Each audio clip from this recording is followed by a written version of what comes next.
भगवान शिव कहिथिले जे स्त्रीर जीवन में स्वामी भाव में किए आसे।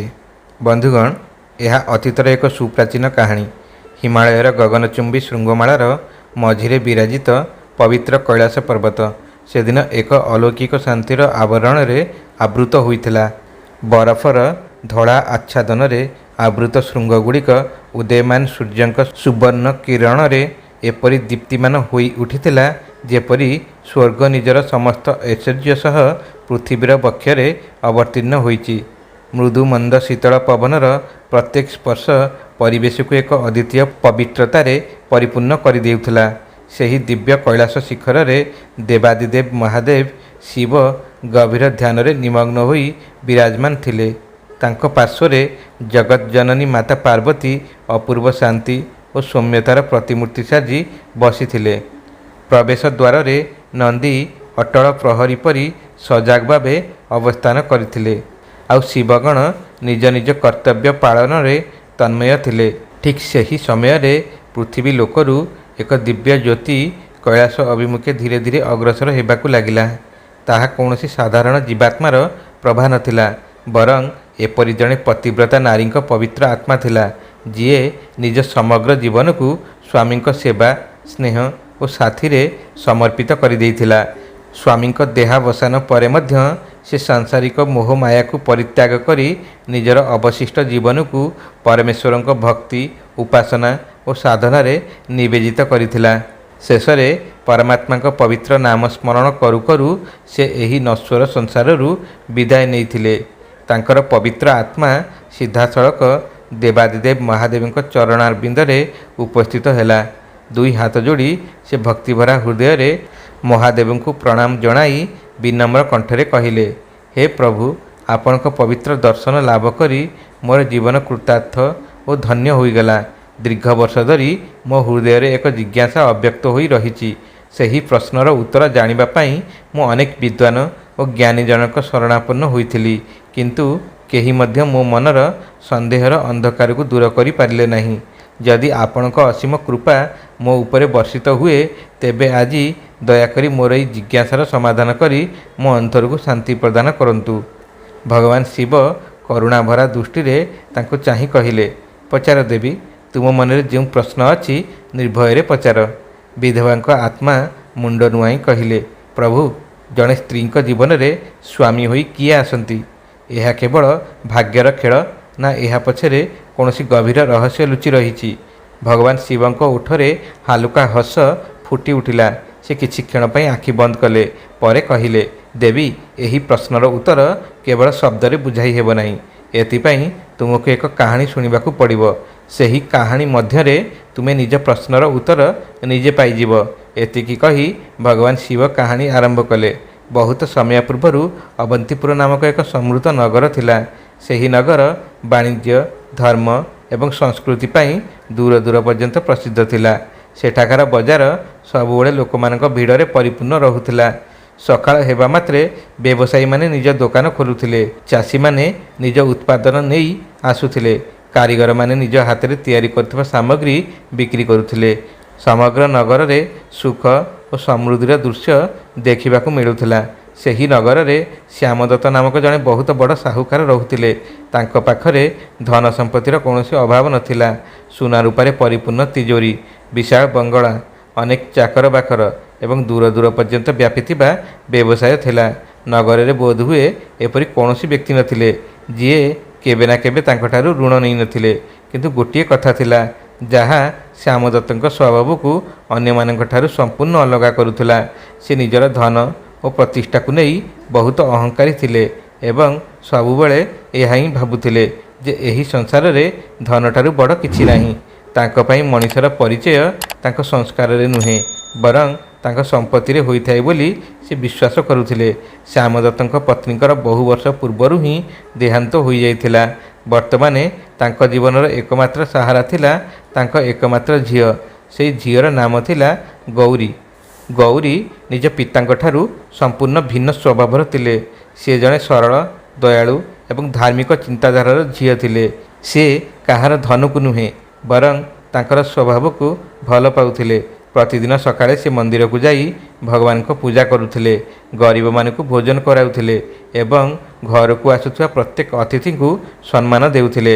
ନଗରର ଲୋକମାନେ କହୁଥିଲେ, ଶ୍ୟାମଦତ୍ତ ଯେତିକି କଠୋର, ତାଙ୍କ ଝିଅ ସେତିକି କୋମଳ ହୃଦୟର। ଶ୍ୟାମଦତ୍ତ ନିଜ ଝିଅକୁ ବହୁତ ଭଲ ପାଉଥିଲେ, କିନ୍ତୁ ତାଙ୍କ ଭଲ ପାଇବାରେ ବୁଝାମଣା ଠାରୁ ଅଧିକ ଅଧିକାର ଥିଲା। ସେ ମନେ ମନେ ନିଷ୍ପତ୍ତି ନେଇସାରିଥିଲେ ଯେ ସିଏ ନିଜ ଝିଅର ବିବାହ କୌଣସି ବଡ଼ ଧନୀ ବ୍ୟବସାୟୀଙ୍କ ପୁଅ ସହିତ ହିଁ କରିବେ।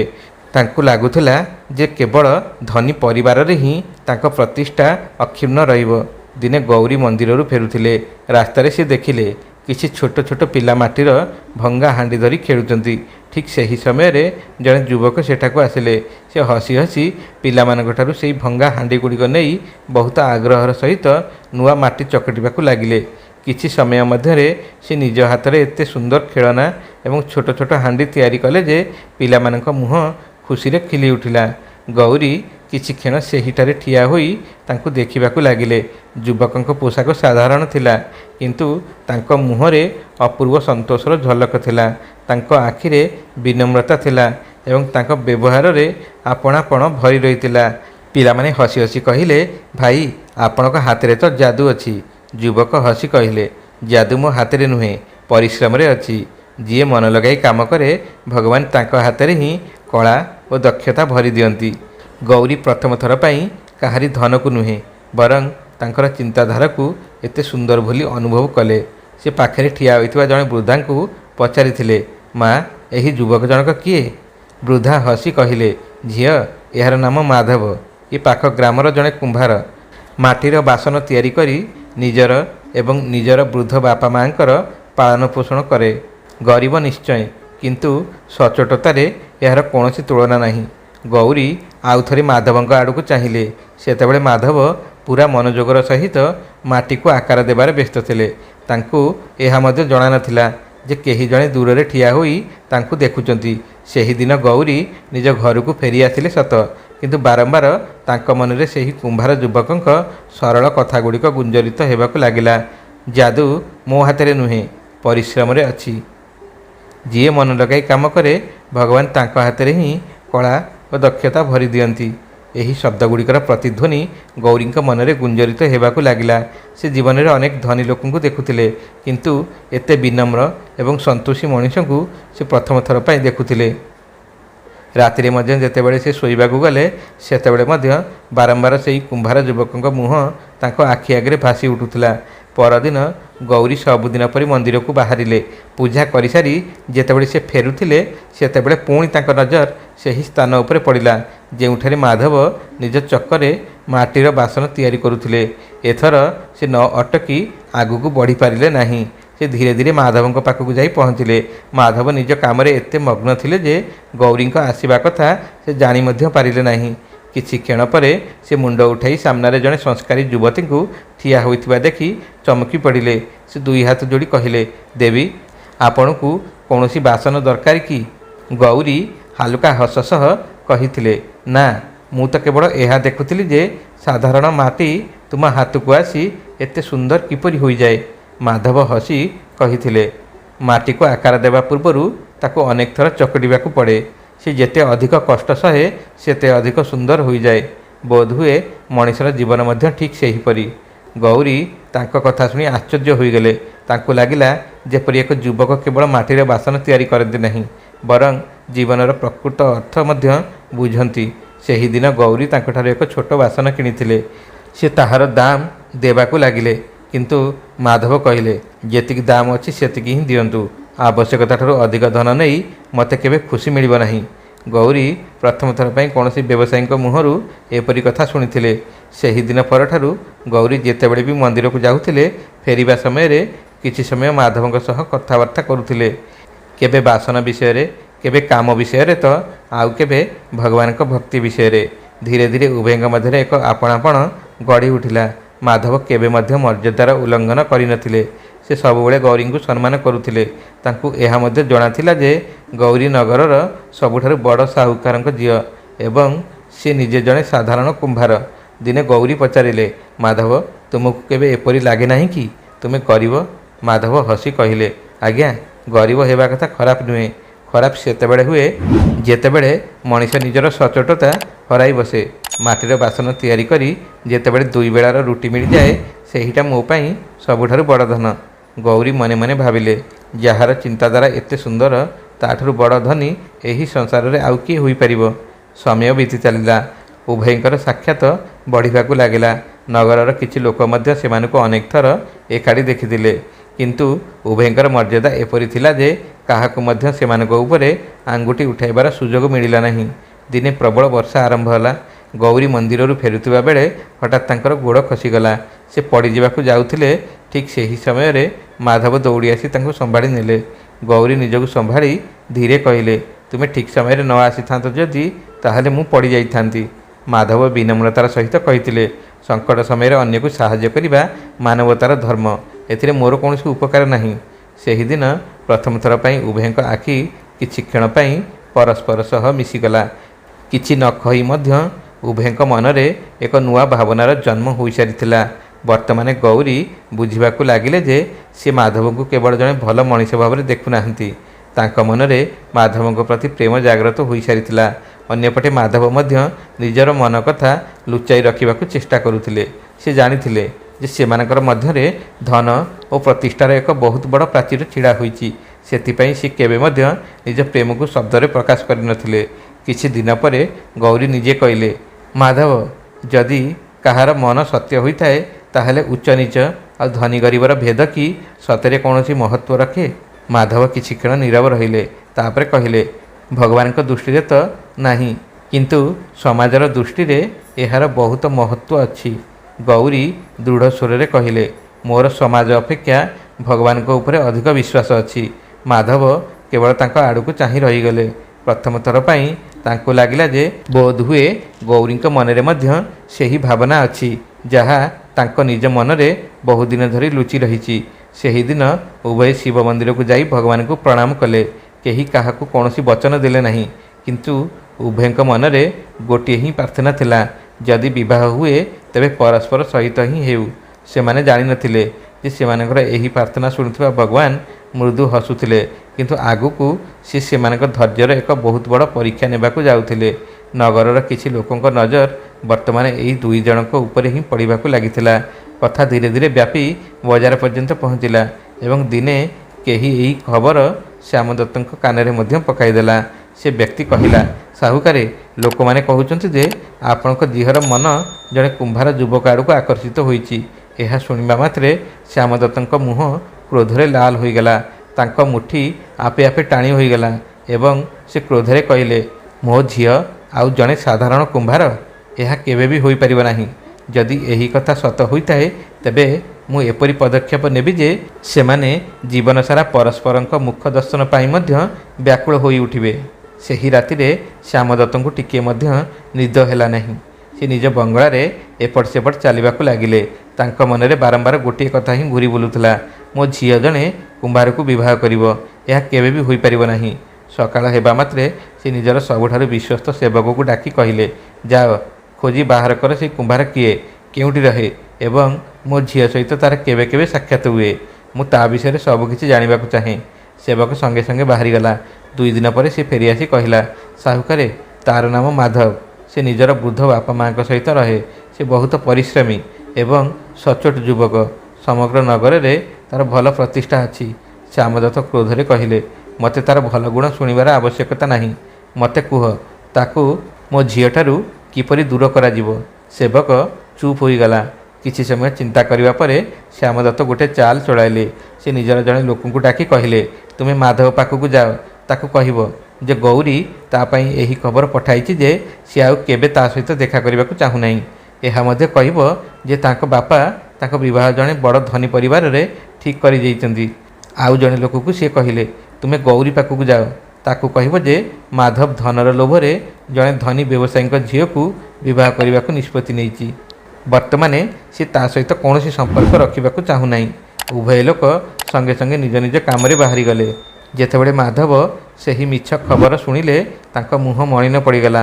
ସେ ଧୀର ସ୍ୱରରେ ପଚାରିଲେ, ଗୌରୀ ସତରେ ଏପରି କହିଛନ୍ତି କି? ସେ ଲୋକଟି କହିଲା, ହଁ, ସିଏ କହିଛନ୍ତି ଯେ ଆଉ କେବେ ମଧ୍ୟ ତାଙ୍କ ସହିତ ଦେଖା କରିବାକୁ ଚେଷ୍ଟା କର ନାହିଁ। ମାଧବ କିଛି ସମୟ ପର୍ଯ୍ୟନ୍ତ ନୀରବ ହୋଇ ବସି ରହିଲେ। ତାଙ୍କ ଆଖିରେ ଲୁହ ଆସିଗଲା, କିନ୍ତୁ ସେ କାହା ନିକଟରେ କୌଣସି ଅଭିଯୋଗ କଲେ ନାହିଁ। ସେ ମନେ ମନେ କହିଲେ, ଯଦି ଏଥିରେ ହିଁ ତାଙ୍କ ଖୁସି ଅଛି, ତେବେ ମୁଁ ତାଙ୍କୁ ଆଉ କେବେ ବି ବିରକ୍ତ କରିବି ନାହିଁ। ଅନ୍ୟପଟେ ଯେତେବେଳେ ଗୌରୀ ଶୁଣିଲେ ଯେ ମାଧବ ଅନ୍ୟ ଜଣକୁ ବିବାହ କରିବାକୁ ଯାଉଛନ୍ତି, ସେ ବିଶ୍ୱାସ ହିଁ କରିପାରିଲେ ନାହିଁ। ସେ କହିଲେ, ନା, ମାଧବ କେବେ ବି ଏପରି କରିପାରିବେ ନାହିଁ। କିନ୍ତୁ ବାରମ୍ବାର ସେହି ମିଛ କଥା ତାଙ୍କ ସାମ୍ନାରେ ଦୋହରା ଯିବାକୁ ଲାଗିଲା। ଧୀରେ ଧୀରେ ତାଙ୍କ ମନରେ ମଧ୍ୟ ସନ୍ଦେହ ଜନ୍ମ ନେଲା। ଅନେକ ଦିନ ବିତିଗଲା। ଉଭୟ ପରସ୍ପର ସହିତ ଆଉ ଦେଖା କଲେ ନାହିଁ। ଉଭୟ ପରସ୍ପରଙ୍କୁ ମନେ ପକାଉଥିଲେ, କିନ୍ତୁ କେହି ପ୍ରଥମେ ଦେଖା କରିବାକୁ ଚେଷ୍ଟା କଲେ ନାହିଁ। ଉଭୟ ଏହା ହିଁ ଭାବୁଥିଲେ ଯେ ସାମ୍ନା ଲୋକଟି ତାଙ୍କୁ ଛାଡ଼ି ଚାଲିଯାଇଛି। ଶ୍ୟାମଦତ୍ତ ଏସବୁ ଦେଖି ମନେ ମନେ ବହୁତ ଖୁସି ହେଉଥିଲେ। ତାଙ୍କୁ ଲାଗିଲା ଯେ ତାଙ୍କ ଯୋଜନା ସଫଳ ହୋଇଯାଇଛି। କିନ୍ତୁ କିଛି ଦିନ ପରେ ସେ ଜାଣିବାକୁ ପାଇଲେ ଯେ ଗୌରୀ ଆଜି ମଧ୍ୟ ମାଧବକୁ ଭୁଲି ପାରିନାହାନ୍ତି। ସେ ପୂର୍ବପରି ହସୁନଥିଲେ। ତାଙ୍କ ଆଖିର ଚମକ ହଜିଯାଇଥିଲା। ସେ ଘଣ୍ଟା ଘଣ୍ଟା ଧରି ମନ୍ଦିରରେ ବସି ଭଗବାନଙ୍କୁ ପ୍ରାର୍ଥନା କରୁଥିଲେ। ଏହା ଦେଖି ଶ୍ୟାମଦତ୍ତ ଆହୁରି ଅଧିକ କ୍ରୋଧିତ ହୋଇଗଲେ। ସେ ମନେ ମନେ କହିଲେ, ଯେ ପର୍ଯ୍ୟନ୍ତ ସେହି କୁମ୍ଭାର ବଞ୍ଚିଛି, ମୋ ଝିଅ ତାକୁ କେବେ ବି ଭୁଲି ପାରିବ ନାହିଁ। ଏହା ଭାବି ସେ ଏକ ଭୟଙ୍କର ନିଷ୍ପତ୍ତି ନେଲେ।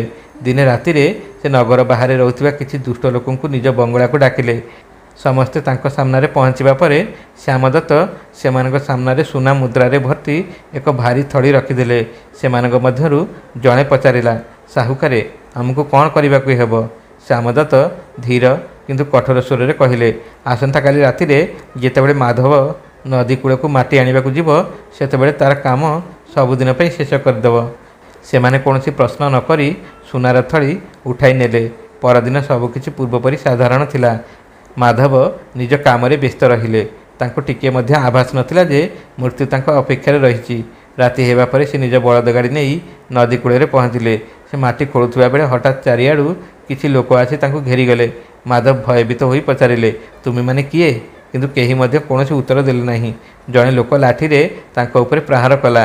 ମାଧବ ତଳେ ପଡ଼ିଗଲେ। ସେ ପୁଣି ଉଠିବାକୁ ଚେଷ୍ଟା କଲେ, କିନ୍ତୁ ଦ୍ୱିତୀୟ ପ୍ରହାର ତାଙ୍କୁ ପୁଣି ଥରେ ଭୂମିରେ ପକାଇଦେଲା। ସେ ବୁଝି ସାରିଥିଲେ ଯେ ଆଜି ତାଙ୍କର ମୃତ୍ୟୁ ନିଶ୍ଚିନ୍ତ। ତାଙ୍କ ଆଖି ଆଗରେ ବାରମ୍ବାର ଗୌରୀଙ୍କ ମୁହଁ ଭାସି ଉଠୁଥିଲା। ସେ କମ୍ପିତ ହାତରେ ଦୁଇ ହାତ ଯୋଡ଼ି ପ୍ରାର୍ଥନା କଲେ, ହେ ମହାଦେବ, ଯଦି ମୋର ପ୍ରେମରେ ସତ୍ୟତା ଅଛି, ଯଦି ମୁଁ କେବେ କାହାର ଅନିଷ୍ଟ କରିନାହିଁ, ତେବେ ଆଗାମୀ ଜନ୍ମରେ ମୋତେ ନିଶ୍ଚୟ ଗୌରୀଙ୍କ ଜୀବନସାଥୀ କରନ୍ତୁ। ଯେତେ ଜନ୍ମ ନେବାକୁ ପଡ଼ୁନା କାହିଁକି, ମୁଁ ତାଙ୍କୁ ହିଁ ମୋର ପତ୍ନୀ ରୂପରେ ପାଇବାକୁ ଚାହେଁ। ଏତିକି କହିବା ପରେ ପୁଣି ଥରେ ଏକ ଭୟଙ୍କର ପ୍ରହାର ହେଲା।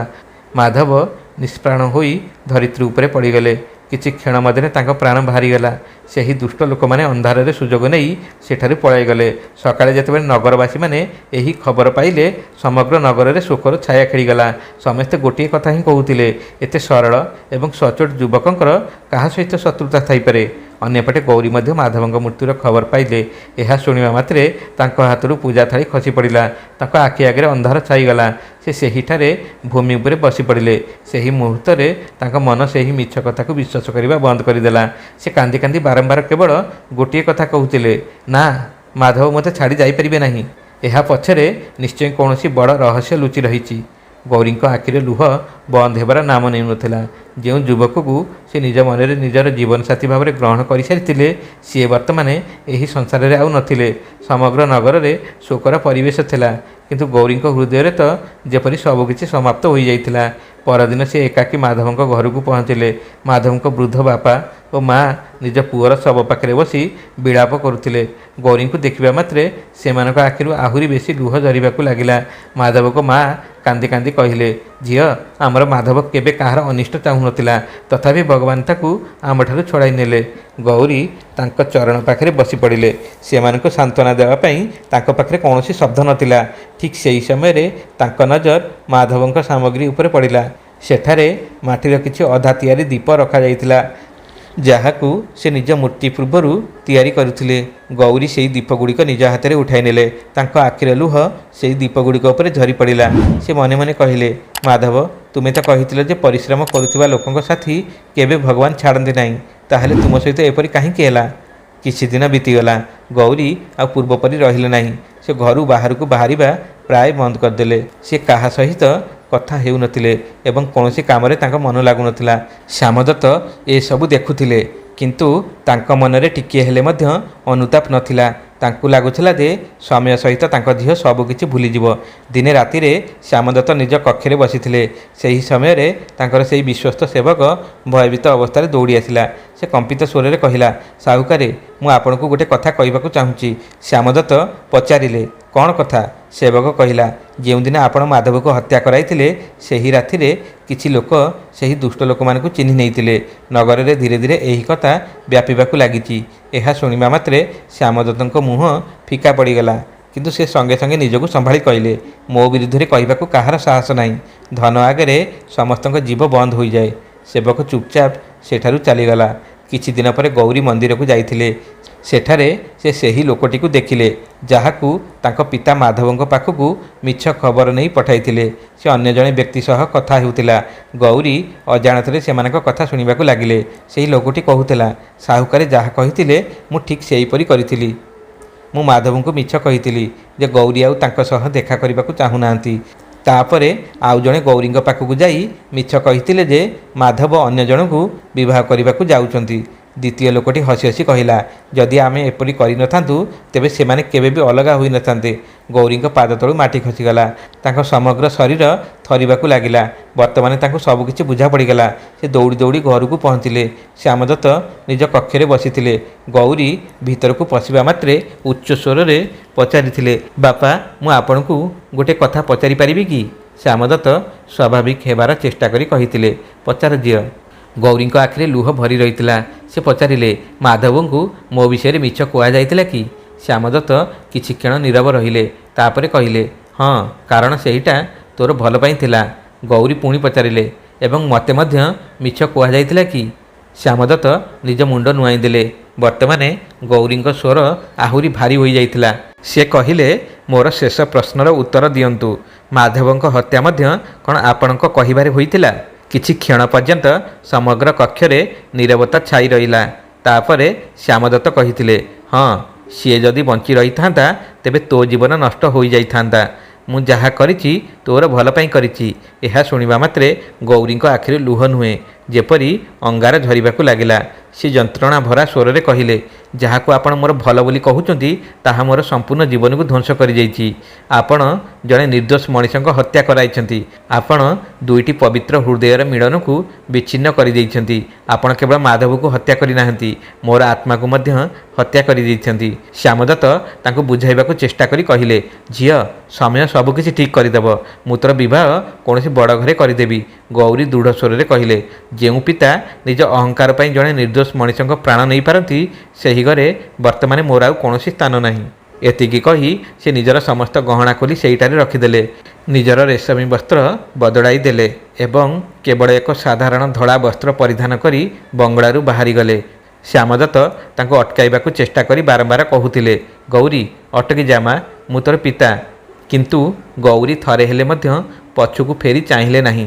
ସେ ସେହି ମୁହୂର୍ତ୍ତରେ ନିଷ୍ପତ୍ତି ନେଇସାରିଥିଲେ ଯେ ବର୍ତ୍ତମାନ ସେ ନିଜର ଅବଶିଷ୍ଟ ଜୀବନ ସଂସାରରେ ନୁହେଁ, ବରଂ ଭଗବାନଙ୍କ ଭକ୍ତିରେ ବିତାଇବେ। ସେ ନଗର ଛାଡ଼ି ଘଞ୍ଚ ଜଙ୍ଗଲ ଆଡ଼କୁ ଚାଲିଗଲେ।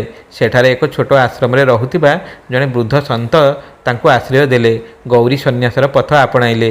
ବର୍ତ୍ତମାନ ତାଙ୍କର ସମଗ୍ର ଜୀବନ ପ୍ରଭୁଙ୍କ ନାମସ୍ମରଣ, ତପସ୍ୟା, ସେବା ଏବଂ ସାଧନାରେ ବିତିବାକୁ ଲାଗିଲା। ବର୍ଷ ପରେ ବର୍ଷ ବିତିଗଲା। ତାଙ୍କ ଶରୀର ଧୀରେ ଧୀରେ ଦୁର୍ବଳ ହୋଇଗଲା, କିନ୍ତୁ ତାଙ୍କ ଭକ୍ତି ଆହୁରି ପ୍ରବଳ ହୋଇଉଠିଲା। ଦିନେ ସେ ନଦୀ କୂଳରେ ବସି ଭଗବାନଙ୍କୁ ସ୍ମରଣ କରୁଥିଲେ। ସେ ଆକାଶ ଆଡ଼କୁ ଚାହିଁ ଶାନ୍ତ ସ୍ୱରରେ କହିଲେ, ହେ ପ୍ରଭୁ, ଯଦି ମୋର ପ୍ରେମରେ କୌଣସି ଛଳନା ନଥିଲା, ଯଦି ମୁଁ କେବେ କାହାର ଅନିଷ୍ଟ କରିନାହିଁ, ତେବେ ଆଗାମୀ ଜନ୍ମରେ ମୋତେ ସେହି ଜୀବନସାଥୀକୁ ହିଁ ଦିଅନ୍ତୁ ଯାହାଙ୍କ ସହିତ ମୋର ପ୍ରେମ ଅଧା ରହିଗଲା। ଏହି ଜନ୍ମରେ ଯିଏ ମୋଠାରୁ ବିଚ୍ଛିନ୍ନ ହୋଇଗଲେ, ଆଗାମୀ ଜନ୍ମରେ ସେହି ମୋର ସ୍ୱାମୀ ହୁଅନ୍ତୁ। ପ୍ରାର୍ଥନା ଶେଷ କରି ସେ ଧୀରେ ଧୀରେ ନିଜ ଆଖି ବନ୍ଦ କରିଦେଲେ। ତାଙ୍କ ଓଠରେ କେବଳ ଭଗବାନଙ୍କ ନାମ ଥିଲା। କିଛି କ୍ଷଣ ପରେ ତାଙ୍କର ଶ୍ୱାସ ପ୍ରଶ୍ୱାସ ଶାନ୍ତ ହୋଇଗଲା। ଗୌରୀଙ୍କ ଶରୀର ସେହିଠାରେ ରହିଗଲା, କିନ୍ତୁ ତାଙ୍କ ଆତ୍ମା ଏହି ସଂସାରକୁ ବିଦାୟ ଜଣାଇ ସାରିଥିଲା। ବନ୍ଧୁଗଣ, ସମୟ କାହା ପାଇଁ ମଧ୍ୟ ଅପେକ୍ଷା କରେ ନାହିଁ। ବର୍ଷ ପରେ ବର୍ଷ ବିତିଗଲା। ପୁରୁଣା ଲୋକମାନେ ଏହି ସଂସାର ଛାଡ଼ି ଚାଲିଗଲେ ଏବଂ ନୂଆ ସମୟର ଆଗମନ ହେଲା। ନଗର ବଦଳିଗଲା, ଘର ବଦଳିଗଲା, କିନ୍ତୁ ଆତ୍ମାମାନଙ୍କର କର୍ମ ଏବଂ ସେମାନଙ୍କର ଅଧୁରା ବନ୍ଧନ ସେହିପରି ରହିଗଲା। ପ୍ରିୟ ଦର୍ଶକ ବନ୍ଧୁ, ଆପଣମାନେ ଶୁଣୁଛନ୍ତି ଓଡ଼ିଆ ବଣଚଟିଆ ଷ୍ଟୋରିଜ୍ ଦ୍ୱାରା ପ୍ରସ୍ତୁତ ଏହି ସୁନ୍ଦର କାହାଣୀ। ଏହାରି ମଧ୍ୟରେ ଏକ ଛୋଟ ଗାଁରେ ଜଣେ କୃଷକଙ୍କ ଘରେ ଏକ ପୁତ୍ର ସନ୍ତାନର ଜନ୍ମ ହେଲା। ସମଗ୍ର ଘର ଖୁସିରେ ଭରି ଉଠିଲା। ପିଲାଟିର ନାମ ମୋହନ ରଖାଗଲା। ଜନ୍ମରୁ ହିଁ ମୋହନଙ୍କ ସ୍ୱଭାବ ବହୁତ ଶାନ୍ତ ଥିଲା। ସେ କେବେ ମଧ୍ୟ କାହା ସହିତ ଝଗଡ଼ା କରୁନଥିଲେ। ତାଙ୍କୁ ମାଟି ସହିତ ଖେଳିବାକୁ ବହୁତ ଭଲ ଲାଗୁଥିଲା। ଧୀରେ ଧୀରେ ସେ ବଡ଼ ହେବା ସହିତ ନିଜ ହାତରେ ମାଟିର ଖେଳନା ଏବଂ ଛୋଟ ଛୋଟ ପାତ୍ର ତିଆରି କରିବାକୁ ଲାଗିଲେ। ଗାଁର ଲୋକମାନେ ପ୍ରାୟ କହୁଥିଲେ, ଏହି ପିଲାର ହାତରେ ତ ଜନ୍ମଜାତ କଳା ଅଛି। କେହି ଜାଣିନଥିଲେ ଯେ ଏହି ସେହି ଆତ୍ମା ଥିଲେ ଯିଏ ପୂର୍ବଜନ୍ମରେ ମାଧବ ନାମକ କୁମ୍ଭାର ରୂପେ ଜନ୍ମ ନେଇଥିଲେ। ଅନ୍ୟପଟେ ସେହି ଗାଁଠାରୁ କିଛି ଦୂରରେ ରହୁଥିବା ଜଣେ ସମ୍ମାନିତ ବ୍ୟବସାୟୀଙ୍କ ଘରେ ଏକ କନ୍ୟା ସନ୍ତାନର ଜନ୍ମ ହେଲା। ତାଙ୍କର ନାମ ରାଧା ରଖାଗଲା। ରାଧା ପିଲାଦିନରୁ ହିଁ ବହୁତ ଦୟାଳୁ ଏବଂ ଧାର୍ମିକ ସ୍ୱଭାବର ଥିଲେ। ସେ କାହାକୁ ଦୁଃଖରେ ଦେଖିଲେ ନିଜେ ମଧ୍ୟ ଦୁଃଖୀ ହୋଇଯାଉଥିଲେ। ମନ୍ଦିର ଯିବା, ଗାଈମାନଙ୍କୁ ଘାସ ଖୁଆଇବା ଏବଂ ଅଭାବୀ ଲୋକଙ୍କୁ ସାହାଯ୍ୟ କରିବା ତାଙ୍କୁ ବହୁତ ପ୍ରିୟ ଥିଲା। ଯେତେବେଳେ ରାଧା ଏବଂ ମୋହନ ବଡ଼ ହେବାକୁ ଲାଗିଲେ ସେତେବେଳେ ଭାଗ୍ୟ ପୁଣି ଥରେ ସେମାନଙ୍କ ରାସ୍ତାକୁ ଏକାଠି କରିଦେଲା।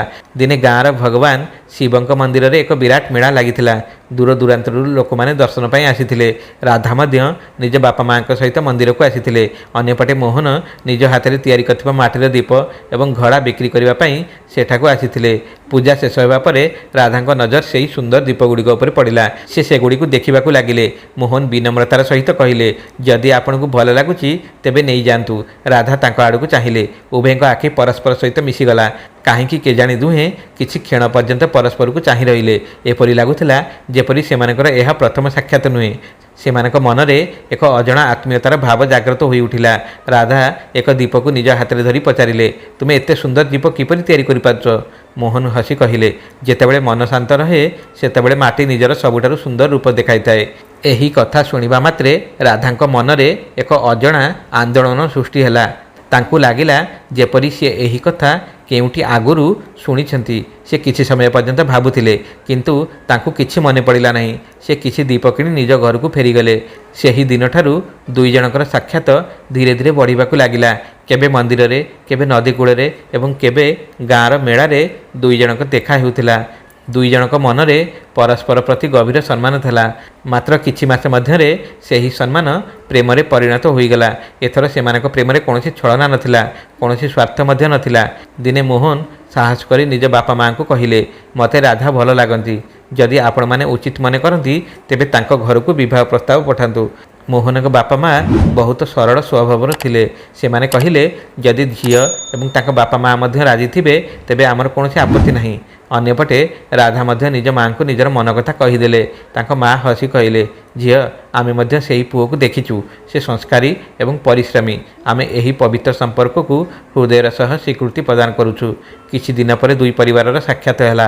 ବହୁତ ସ୍ନେହ ଏବଂ ଆନ୍ତରିକତାର ସହିତ କଥାବାର୍ତ୍ତା ହେଲା। କେହି ଧନ ସମ୍ପତ୍ତିର କଥା ଉଠାଇଲେ ନାହିଁ। ସମସ୍ତେ କେବଳ ପିଲାମାନଙ୍କ ଖୁସିକୁ ଗୁରୁତ୍ୱ ଦେଲେ। ଅଳ୍ପ କିଛି ସମୟ ମଧ୍ୟରେ ଉଭୟଙ୍କ ବିବାହ ସ୍ଥିର ହୋଇଗଲା। ଯେତେବେଳେ ଏହି ଖବର ସମଗ୍ର ଗାଁରେ ବ୍ୟାପିଗଲା ସମସ୍ତେ ବହୁତ ଖୁସି ହେଲେ। କିଛି ମାସ ପରେ ଶୁଭ ମୁହୂର୍ତ୍ତରେ ମୋହନ ଏବଂ ରାଧାଙ୍କ ବିବାହ ବହୁତ ଆନନ୍ଦ ଉଲ୍ଲାସର ସହିତ ସମ୍ପନ୍ନ ହେଲା। ସାତ ଫେରା ନେବା ସମୟରେ ଦୁଇ ଜଣଙ୍କ ମନରେ ଏକ ଅଜଣା ଶାନ୍ତି ଅନୁଭବ ହେଉଥିଲା, ଯେପରି କୌଣସି ଅଧୁରା ପ୍ରତିଜ୍ଞା ଆଜି ପୂରଣ ହେଉଛି। ବିବାହ ପରେ ଯେତେବେଳେ ରାଧା ପ୍ରଥମ ଥର ପାଇଁ ନିଜ ନୂଆ ଘରକୁ ପ୍ରବେଶ କରୁଥିଲେ ସେହି ସମୟରେ ଘର ବାହାରେ ଏକ ଦୁର୍ବଳା ପତଳା କୁକୁର ଆସି ବସିଗଲା। ସେ ଲଗାତାର ରାଧାଙ୍କ ଆଡ଼କୁ ଚାହିଁ ରହିଥିଲା। ଘରର ଜଣେ ବୃଦ୍ଧା ମହିଳା କହିଲେ, ଜାଣିନି ଏହି କୁକୁରଟି କେତେ ଦିନ ହେଲା ଏହିଠାରୁ ବୁଲୁଛି। କାହିଁକି କେଜାଣି ଏହି ଘର ସାମ୍ନାରୁ ଯାଉ ହିଁ ନାହିଁ। ରାଧା ଥରେ ତାହା ଆଡ଼କୁ ଚାହିଁଲେ, ତାପରେ ଘର ଭିତରକୁ ଚାଲିଗଲେ। ତାଙ୍କୁ କ'ଣ ଜଣାଥିଲା ଯେ ଏହା କୌଣସି ସାଧାରଣ ସଂଯୋଗ ନୁହେଁ। ସେହି କୁକୁରଟି କୌଣସି ଖାଦ୍ୟର ସନ୍ଧାନରେ ସେଠାକୁ ଆସିନଥିଲା। ତାକୁ ସେଠାକୁ ଟାଣି ଆଣିଥିଲା ତା'ର ପୂର୍ବ ଜନ୍ମର କର୍ମ। ବର୍ତ୍ତମାନ ସମୟ ଧୀରେ ଧୀରେ ସେହି ସତ୍ୟ ଉପରୁ ପରଦା ହଟାଇବାକୁ ଯାଉଥିଲା, ଯାହାକୁ ସ୍ୱୟଂ ଈଶ୍ୱର କର୍ମର ନ୍ୟାୟ ପାଇଁ ସୁରକ୍ଷିତ ରଖିଥିଲେ। ମୋହନ ଏବଂ ରାଧାଙ୍କ ବୈବାହିକ ଜୀବନ ବହୁତ ସୁଖ ଶାନ୍ତିରେ କଟିବାକୁ ଲାଗିଲା। ଦୁଇ ଜଣ ପରସ୍ପରକୁ ଏତେ ସମ୍ମାନ କରୁଥିଲେ ଯେ ସମଗ୍ର ଗାଁରେ ସେମାନଙ୍କ ଉଦାହରଣ ଦିଆଯାଉଥିଲା। ସକାଳେ ଦୁହେଁ ଭଗବାନ ଶିବଙ୍କ ପୂଜା କରୁଥିଲେ, ତାପରେ ନିଜ ନିଜ କାମରେ ଲାଗିଯାଉଥିଲେ। ମୋହନ ମନପ୍ରାଣ ଦେଇ ମାଟିର ପାତ୍ର ତିଆରି କରୁଥିଲେ ଏବଂ ରାଧା ଘର କାମ ସମ୍ଭାଳିବା ସହିତ ପ୍ରତ୍ୟେକ ପଦକ୍ଷେପରେ ତାଙ୍କ ସାଥି ଦେଉଥିଲେ। ଯେତେବେଳେ ମୋହନ ଥକିଯାଇ ଘରକୁ ଫେରୁଥିଲେ ରାଧା ହସି ହସି ତାଙ୍କ ପାଇଁ ପାଣି ନେଇ ଛିଡ଼ା ହୋଇ ରହୁଥିଲା। ମୋହନ ମଧ୍ୟ କେବେ ରାଧାଙ୍କୁ ଏକୁଟିଆ ଅନୁଭବ କରିବାକୁ ଦେଉନଥିଲେ। ସେ ସବୁବେଳେ କହୁଥିଲେ, ସ୍ୱାମୀ ସ୍ତ୍ରୀଙ୍କ ସମ୍ପର୍କ କେବଳ ଏକାଠି ରହିବାର ନୁହେଁ, ବରଂ ପରସ୍ପରର ସାହାରା ହେବାର ଅଟେ। ରାଧା ତାଙ୍କ କଥା ଶୁଣି ହସି ଦେଉଥିଲେ। ତାଙ୍କୁ ଜଣା ନଥିଲା ଯେ ଏହି ଜନ୍ମରେ ଯେଉଁ ସ୍ୱାମୀଙ୍କ ସାଥୀ ସେ ପାଇଛନ୍ତି ପୂର୍ବ ଜନ୍ମରେ ସେହି ସ୍ୱାମୀଙ୍କ ପାଇଁ ସେ ନିଜର ସମ୍ପୂର୍ଣ୍ଣ ଜୀବନ ତ୍ୟାଗ କରିଥିଲେ। ଅନ୍ୟପଟେ ସେହି କୁକୁରଟି ମଧ୍ୟ ସେମାନଙ୍କ ଘର ବାହାରେ ବୁଲୁଥିଲା। ସକାଳ ହେଉ କି ସନ୍ଧ୍ୟା ସେ କୌଣସି ନା କୌଣସି ବାହାନାରେ ସେହି ଅଗଣା ପାଖକୁ ଆସି ବସି ଯାଉଥିଲା। ଗାଁର ଲୋକମାନେ ତାକୁ ଅନେକ ଥର ଘଉଡ଼ାଇ ଦେଉଥିଲେ, କିନ୍ତୁ କିଛି ସମୟ ପରେ ସେ ଫେରି ଆସୁଥିଲା। ଦିନେ ରାଧା ଅଗଣାରେ ଧାନ ଶୁଖାଉଥିଲେ। ସେହି ସମୟରେ କୁକୁରଟି ଆସି ଧାନ ପାଖରେ ବସିଗଲା। ରାଧା ତାକୁ ଗାଳି ଦେଇ କହିଲେ, ହଟ୍ ହଟ୍, ଏଠାରୁ ପଳାଇଯା। କିନ୍ତୁ ସେ ନିଜ ଜାଗାରୁ ହଲିଲା ନାହିଁ। ରାଧା ପାଖରେ ପଡ଼ିଥିବା ଏକ ପତଳା ବାଡ଼ି ଉଠାଇ ତାକୁ ହାଲୁକା ଭାବରେ ମାରି ଗୋଡ଼ାଇଲେ। କୁକୁରଟି ଯନ୍ତ୍ରଣାରେ ଚିତ୍କାର କରି ଦୂରକୁ ପଳାଇଗଲା। କିଛି ସମୟ ପରେ ସେ ପୁଣି ଫେରିଆସିଲା। ଏଥର ସେ ଅଗଣାର ଏକ କୋଣରେ ଚୁପଚାପ ବସି ରହିଲା। ତାର ଆଖି ବାରମ୍ବାର ରାଧାଙ୍କ ଆଡ଼କୁ ଉଠୁଥିଲା। ଏପରି ଲାଗୁଥିଲା ଯେପରି ସେ କିଛି କହିବାକୁ ଚାହୁଁଛି, କିନ୍ତୁ କହିପାରୁନାହିଁ। ଦିନ ବିତିବାକୁ ଲାଗିଲା। ରାଧା ଯେତେବେଳେ ବି ତାକୁ ଦେଖୁଥିଲେ ତାକୁ ଘଉଡ଼ାଇ ଦେଉଥିଲେ। କେବେ ସେ ତାକୁ ଗାଳି ଦେଉଥିଲେ ତ ଆଉ କେବେ ହାତରେ ଯାହା ଥାଏ ସେଥିରେ ହାଲୁକା ଭାବରେ ମାରି ଦୂରକୁ ଘଉଡ଼ାଇ ଦେଉଥିଲେ। ମୋହନ ଅନେକ ଥର କହୁଥିଲେ, ରାଧା ବିଚରା ଜୀବଟିଏ, ଏହାକୁ ମାରନି। ରାଧା ଉତ୍ତର ଦେଉଥିଲେ, ଜାଣିନି କାହିଁକି ଏହାକୁ ଦେଖିଲେ ମୋ ମନରେ ଏକ ଅଜଣା ଅସ୍ଥିରତା ସୃଷ୍ଟି ହୁଏ। ଏପରି ଲାଗେ ଯେପରି ଏହାର ମୋ ଜୀବନ ସହିତ କୌଣସି ପୁରୁଣା ସମ୍ପର୍କ ଅଛି। ମୋହନ ତାଙ୍କ କଥା ଶୁଣି ହସି ଦେଉଥିଲେ। ସେ ଏହାକୁ କେବଳ ଏକ ସଂଯୋଗ ବୋଲି ଭାବୁଥିଲେ, କିନ୍ତୁ ସେହି କୁକୁରଟି ପ୍ରତ୍ୟେକ ଆଘାତ ଚୁପଚାପ ସହି ନେଉଥିଲା। ସେ ନା ରାଧାଙ୍କ ଉପରେ ଭୁକୁଥିଲା ନା ତାଙ୍କୁ କାମୁଡ଼ିବାକୁ ଚେଷ୍ଟା କରୁଥିଲା। ସେ କେବଳ କିଛି ଦୂରକୁ ଯାଇ ବସି ପଡ଼ୁଥିଲା। ତାପରେ ପୁଣି ସେଇ ଘର ଆଡ଼କୁ ଚାହିଁ ରହୁଥିଲା। ଦିନେ ରାତିରେ ପ୍ରବଳ ବର୍ଷା ହେଉଥିଲା। କୁକୁରଟି ସମ୍ପୂର୍ଣ୍ଣ ଭିଜି ଘର ବାହାରେ ବସିଥିଲା। ରାଧା କବାଟ ଖୋଲି ଦେଖିଲେ ଯେ କୁକୁରଟି ଥଣ୍ଡାରେ ଥରୁଥିଲା। ଏକ କ୍ଷଣ ପାଇଁ ତାଙ୍କ ମନରେ ଦୟା ଜାଗ୍ରତ ହେଲା। ସେ ଘର ଭିତରକୁ ଯାଇ ଏକ ଶୁଖିଲା ରୁଟି ଆଣି କୁକୁରଟି ସାମ୍ନାରେ ରଖିଦେଲେ। କୁକୁରଟି ରୁଟି ଖାଇଲା, କିନ୍ତୁ ତାର ଆଖିରୁ ଲୁହ ବୋହିବାକୁ ଲାଗିଲା। ଯଦି ସେ କଥା କହିପାରୁଥାନ୍ତା ତେବେ ସିଏ ବୋଧେ କହିଥାନ୍ତା, ଝିଅ, ପୂର୍ବଜନ୍ମରେ ମୋର ଅହଙ୍କାର ପାଇଁ ମୁଁ ତୁମ ଜୀବନକୁ ନଷ୍ଟ କରିଦେଇଥିଲି। ଆଜି ସେହି କର୍ମ ମୋତେ ଏହି ଯୋନିକୁ ଆଣିଛି। କିନ୍ତୁ କର୍ମର ଫଳ କଥାରେ ନୁହେଁ, ଭୋଗ କରିବା ଦ୍ୱାରା ପୂରଣ ହୁଏ। ସେଥିପାଇଁ ସେ ନୀରବ ହୋଇ ରହିଲା। କିଛି ମାସ ପରେ ସେହି କୁକୁରଟି ବହୁତ ବୁଢ଼ା ଏବଂ ଦୁର୍ବଳ ହୋଇଗଲା। ବର୍ତ୍ତମାନ ତାର ଶରୀରରେ ଆଉ ପୂର୍ବ ଭଳି ଶକ୍ତି ନଥିଲା।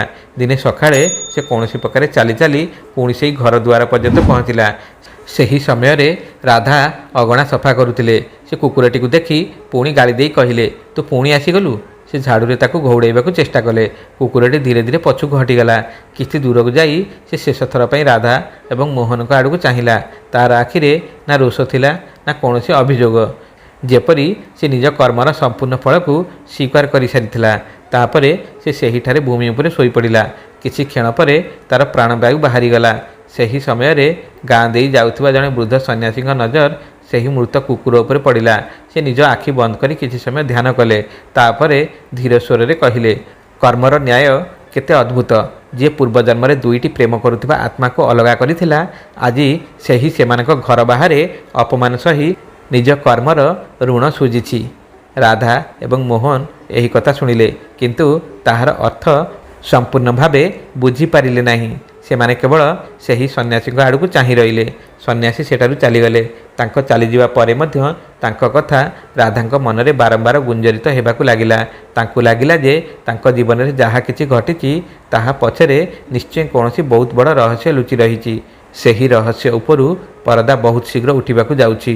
ସେହି ଦିନ ପରଠାରୁ ରାଧାଙ୍କ ମନ ବାରମ୍ବାର ସେହି ବୃଦ୍ଧ ସନ୍ନ୍ୟାସୀଙ୍କ କଥାରେ ଅଟକି ରହୁଥିଲା।